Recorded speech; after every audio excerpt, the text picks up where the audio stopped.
Praise the Lord. இன்றைய தியானம் மத்தேயு 18 முதல் 22 வரை. பூலோகத்திலே நீங்கள் எவைகளை கட்டுவீர்களோ அவைகள் பரலோகத்திலும் கட்டப்பட்டிருக்கும். பூலோகத்திலே நீங்கள் எவைகளை கட்டழிப்பீர்களோ அவைகள் பரலோகத்திலும் கட்டழிக்கப்பட்டிருக்கும் என்று மெய்யாகவே உங்களுக்கு சொல்லுகிறேன். அல்லாமலும் உங்களில் 2 பேர் தாங்கள் வேண்டிக் கொள்ள போகிற எந்த காரியத்தை குறித்தாகிலும் பூமியிலே ஒருமனப்பட்டிருந்தால் பரலோகத்தில் இருக்கிற என் பிதாவினால் அது அவர்களுக்கு உண்டாகும் என்று உங்களுக்கு சொல்லுகிறேன். ஏனெனில் 2 பேராவது 3 பேராவது என் நாமத்தினாலே எங்கே கூடி இருக்கிறார்களோ அங்கே அவர்கள் நடுவிலே இருக்கிறேன் என்றார்.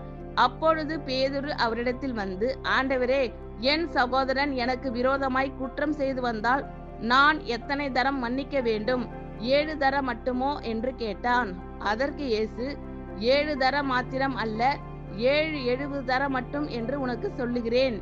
பூலோகத்திலே நீங்கள் எவைகளை கட்டுவீர்களோ அவைகள் பரலோகத்திலும் கட்டப்பட்டிருக்கும். பூலோகத்திலே நீங்கள் எவைகளை கட்டவிழ்ப்பீர்களோ அவைகள் பரலோகத்திலும் கட்டவிழ்க்கப்பட்டிருக்கும் என்று மெய்யாகவே உங்களுக்கு சொல்லுகிறேன். அல்லாமலும் உங்களில் 2 பேர் தாங்கள் வேண்டிக் கொள்ள போகிற எந்த காரியத்தை குறித்தாகிலும் பூமியிலே ஒருமனப்பட்டிருந்தால் பரலோகத்தில் இருக்கிற என் பிதாவினால் அது அவர்களுக்கு உண்டாகும் என்று உங்களுக்கு சொல்லுகிறேன். ஏனெனில் 2 பேராவது 3 பேராவது என் நாமத்தினாலே எங்கே கூடி இருக்கிறார்களோ அங்கே அவர்கள் நடுவிலே இருக்கிறேன் என்றார். அப்பொழுது பேதுரு அவரிடத்தில் வந்து, ஆண்டவரே, என் சகோதரன் எனக்கு விரோதமாய் குற்றம் செய்து வந்தால் நான் எத்தனை தரம் மன்னிக்க வேண்டும்? 7 தரம் மட்டுமோ என்று கேட்டான்.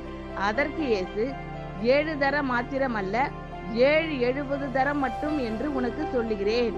ஆமென். Thank you Lord. கர்த்தர் உங்கள் அனைவரையும் ஆசீர்வதிப்பாராக. God bless you all.